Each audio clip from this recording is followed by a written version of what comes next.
Lo vamos a hacer con la ayuda de Alejandro Wong, que es analista y CEO de Audiomercados. Creo que ya nos acompaña Alejandro. Muy buenas, Alejandro.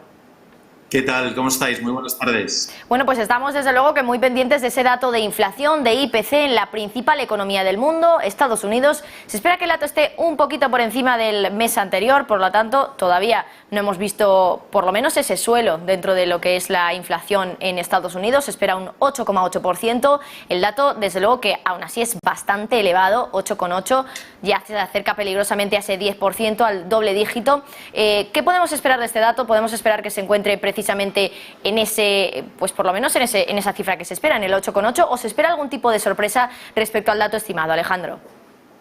Pues lo has dicho perfectamente, ¿no? Yo creo que es la clave principal, la que están todos los ojos pendientes, y sobre todo porque en función de ese dato vamos a ver la reacción, o por lo menos la decisión prácticamente que va a adoptar la Fed va a depender de ese dato. Ya lo vimos el mes pasado, que lo recordaréis, cómo en función del dato de inflación que conocimos, cómo de repente giró y filtró la Reserva Federal al Wall Street Journal indicando que quizás la subida de 50 puntos básicos ya no iba a darse, sino que iba a ser mayor, iba a ser de 75 puntos básicos. Algo de eso podremos ya también estar pendientes, aunque es verdad que hay que tener en cuenta, y si vemos cómo han cerrado muchos de los activos principales que tienen mucho peso en el recálculo de la inflación, pues habrían tocado o se habrían alejado de los máximos, y eso creo que es un indicador. Quizás no lo veamos en este dato del cierre del mes de junio, pero quizás de cara ya al mes de agosto, reflejando el dato de julio, y también en septiembre de cara al cierre del mes de agosto,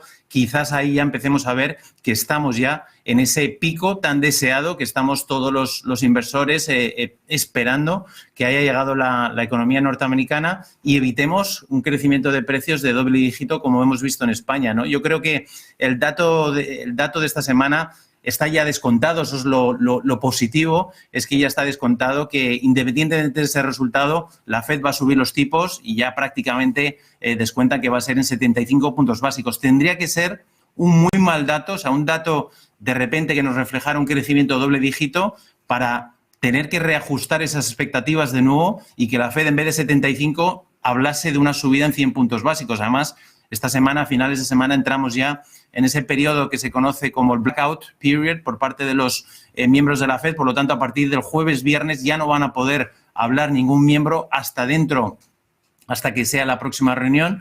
Así que estamos justo en ese punto de inflexión en la cual la Fed puede desconectarse de dar información abierta o tener que utilizar, como hizo la última vez, pues medios menos tradicionales como fue el Wall Street Journal. Pero creo que va a ser un dato que va a reflejar un número que ya está prácticamente descontado, y no deberíamos de tener una gran sorpresa en este caso concernientes a este dato, ¿no? Sí, la verdad es que fue curioso la última vez cuando la Reserva Federal anunció de forma encubierta, podríamos decir, a través del Wall Street Journal, que efectivamente días antes realmente de que se produjera esa decisión, yo no recuerdo si eran 48 horas o 24 horas antes de la decisión de tipos de la Reserva Federal, pero fue entonces cuando la Fed lo anunció de forma encubierta, como decimos, a través de un artículo de Wall Street Journal, que no iba a subir los tipos en 50 puntos básicos, sino en 75, algo que de momento, en ese momento, la Fed todavía no se planteaba. Dices que la Reserva Federal parece que de momento tiene claro que la inflación va a ajustarse un poco a la estimación, que va a quedarse en el 8,8% más o menos, que ya está descontado en el mercado y que en ese caso subiría los tipos en 75 puntos, que no lo haría en 100 puntos, a no ser que no veamos, por ejemplo, un dato de inflación de doble dígito. ¿Sería posible en la economía de Estados Unidos que veamos un dato tan sorprendente y tan distante de las estimaciones? Sí, la verdad es que podemos ver, hablar de imposibles ya hoy por hoy resulta complicado, ¿no? Porque creo que todo lo que pensábamos imposible, pues al final acaba ocurriendo, ¿no? Llevamos un par de años en la cual los mercados, yo creo, nos está demostrando que nada es imposible, ¿no? Pero es verdad que yo decía, objetivamente debemos de tener en cuenta que el crudo, las referencias de West Texas en este caso, se ha alejado completamente de los máximos anuales. Eso es un muy buen dato. Si vemos otra serie de componentes, como podría ser el cobre, podría ser también el gas natural, sobre todo la cotización en Estados Unidos, porque la europea pues tiene también otras connotaciones, estamos viendo cómo hay un retroceso en determinados activos que están siendo los mayores impulsadores en este caso o mayores catalizadores dentro del componente de la inflación. Por lo tanto, si estamos viendo esa relajación de los máximos, nos debería de invitar a pensar que quizás estamos cerca de ese techo, de esos máximos, de ese pico en la inflación. Por lo tanto, creo que sería especular demasiado que podamos ver un dato tan malo de llegar al crecimiento del doble dígito, pero imposible, por supuesto, no es nada, pero al menos en lo que el mercado, sobre todo el mercado de bonos, lo que nos está diciendo y sobre todo el comportamiento de determinados commodities nos está indicando que quizás ya hemos visto ese techo y aunque puede ocurrir un hecho aislado, ¿no? Que podamos tener una sorpresa aislada, pero sí que creo que empezamos a ver un poco ese techo y que nos va a abrir la puerta quizás ya hacia el mes de septiembre a un ritmo más lento o por lo menos una retórica menos agresiva por parte de los bancos centrales, sobre todo en este caso por parte de la Reserva Federal norteamericana, porque aquí en Europa pues todavía el BCE no ha movido ficha, ¿no? Realmente. Alejandro, clave también esta semana, ya no solo por el dato macro de IPC que vamos a conocer el miércoles, sino porque, si no me equivoco, el jueves ya comienza la temporada de resultados, por lo menos en el sector bancario. Grandes bancos, grandes nombres, como es el caso de JP Morgan, creo que es el jueves cuando ya publica los resultados del segundo trimestre.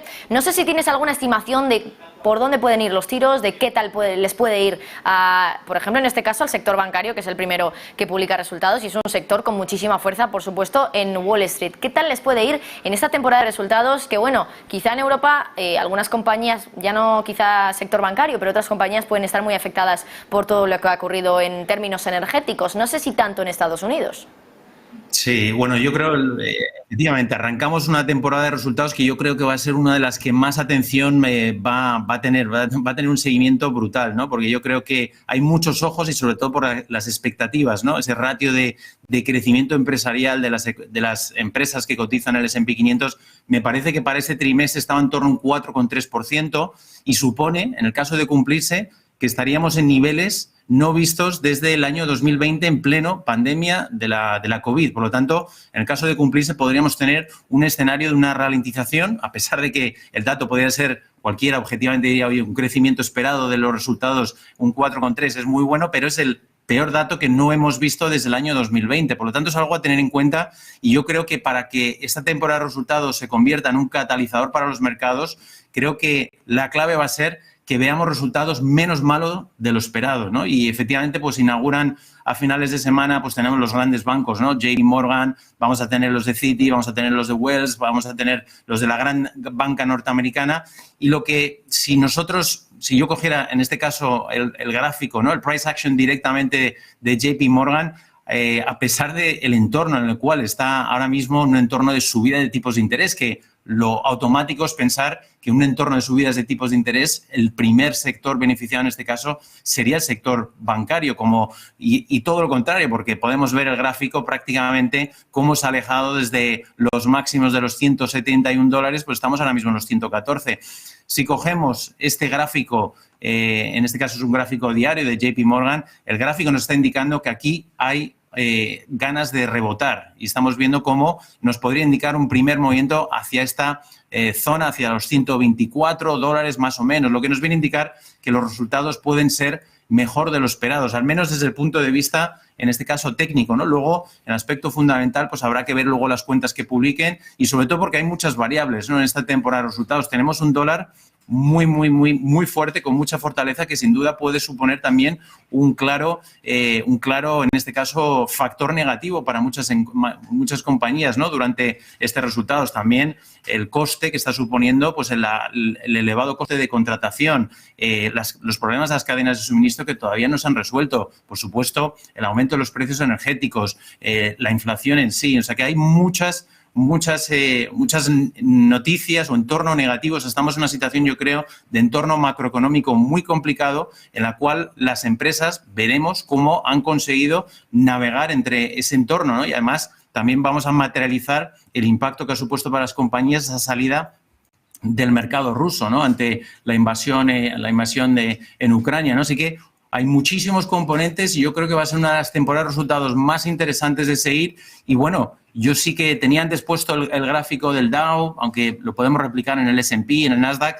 los mercados sí que están pidiendo, a pesar de que los futuros hoy vienen con caídas, sí que tienen ganas de rebotar. Llevamos viendo prácticamente desde el viernes pasado que las sesiones están siendo positivas, sobre todo en Wall Street, y tiene aspectos técnicos para pensar en una cierta continuidad durante este mes de julio. Ahora nos hace falta que el dato de inflación del miércoles no se nos vaya de las manos, que no cambie las expectativas de lo que ya está descontado en el mercado, que es una subida en 75 puntos básicos, y a partir de ahí que podamos pues entrar en esta temporada de resultados y que los resultados sean al menos menos malos de lo esperado. Yo creo que eso sería el plus o el catalizador añadido que nos podría dar un cierto sentimiento o una realidad de recuperación durante el mes de julio después de acumular caídas durante el 2022 prácticamente superiores al 20% para los tres principales mercados norteamericanos. Alejandro, entiendo por tanto que esas tres cuestiones que has mencionado, que el dato al final se ajuste a lo esperado, el dato de IPC, que la Reserva Federal también cumpla con lo esperado y suba los tipos en 75 puntos básicos, y también que los resultados empresariales no vengan demasiado malos. Si se juntan estas tres cosas, ¿podríamos decir que ya hemos visto, por lo tanto, el suelo en el mercado? Porque viendo el S&P 500 en un gráfico de lo que llevamos acumulado este año, sí que parece que ese suelo ya se ha alcanzado y está empezando a subir ligeramente, pero claro, todavía, por supuesto, quedan muchísimas incógnitas en el horizonte, reunión de la Reserva Federal, reunión del Banco Central Europeo. ¿Entendemos, por tanto, que podríamos estar ya ante el suelo del mercado, de este mercado bajista? Es la pregunta del millón y efectivamente yo diría que quizás sí que hemos visto ese suelo, por lo menos en los próximos meses. Estamos viendo cómo el mercado es muy cambiante y además muy rápidamente el entorno macroeconómico, ¿no? Yo creo que tenemos que tener en cuenta que de fondo seguimos bajo esa situación, ¿no?, en Ucrania, en la cual parece que se está prolongando, y eso está generando una serie de movimientos que está acelerando la expectativa por la inflación, por precios energéticos, por problemas alimentarios, ¿no?, como está siendo con el trigo, por no poder exportar el grano desde Ucrania, pues una situación, un entorno de recesión. Pero si nos fijamos en el mercado de bonos, que se está hablando mucho en las últimas semanas sobre esa curva de rendimientos invertidas que nos está señalando esa posibilidad, pero yo creo que tenemos que quizás dar un paso más allá, ¿no? Y entonces, quizás lo que el mercado, o el mercado de bonos al menos, nos está empezando a reflejar es que la Reserva Federal sí que tiene la intención o quiere acelerar ese proceso de subidas de tipos de interés, pero que sí se va a encontrar durante los próximos trimestres determinados problemas que quizás no le van a permitir poder acelerar ese proceso tanto como le gustaría. Por eso las expectativas es que en el 2023 empiecen a pensar en rebajar, en recortar los tipos de interés. Entonces, cuando algunas de esas situaciones se materialicen o nos den mayor claridad, quizás ya es más fácil hablar sobre una posibilidad de un suelo en el mercado. Para mí, el suelo de mercado sí que lo hemos visto, al menos en el corto plazo, y quizás en este trimestre, para mí los mínimos, al menos que las tres variables que apuntabas, ¿no?, que la Fed no tenga que reajustar muy rápidamente por un dato de inflación demasiado elevado, que tengamos una situación, en este caso, concernientes a los resultados empresariales y demás, que no sean tan malos como se esperan por el mercado, pues nos puedan dar ese cierto ingredientes para poder pensar en un cierto rally de cara a los próximos mes de julio, mes de agosto, y ya pensar en el mes de septiembre qué van a hacer los bancos centrales a partir de septiembre, ¿no? Porque ya está descontado que la Fed en julio va a hacer lo que va a hacer. No va a haber una gran sorpresa, no creo que vaya una gran modificación. Ya Powell nos dijo en las últimas intervenciones que su subida ideal no es subir 75 puntos básicos, sino que lo hizo anteriormente por la situación y por la elevada dato de inflación. Parece que lo van a repetir, pero a partir de ahí quizás va a ser ya la excepción. No puede ser lo normal que veamos subidas de 75 puntos básicos, a pesar de que hay muchos miembros pues pidiendo alcanzar ese 3,5, ¿no?, de tasa neutral lo antes posible. Pero más allá de eso, sí que creo que en el corto plazo hemos visto ese posible suelo en el mercado, y ahora nos falta que terminen ya de capitular, en este caso, pues los inversores profesionales, porque es verdad que hasta ahora los inversores minoristas somos los que hasta ahora estamos comprando el dip, ¿no? En las famosas caídas estamos siendo más los inversores minoristas versus el inversor más profesional, ¿no? Así que vamos a ver en qué momento hay un cierto ajuste entre ambos y que se den esas circunstancias que apuntabas para pensar que podamos tener una cierta tendencia ya o recuperar toda una parte de las caídas que llevamos acumulando durante el 2020. Pero para mí, en el corto plazo, sí que lo hemos visto.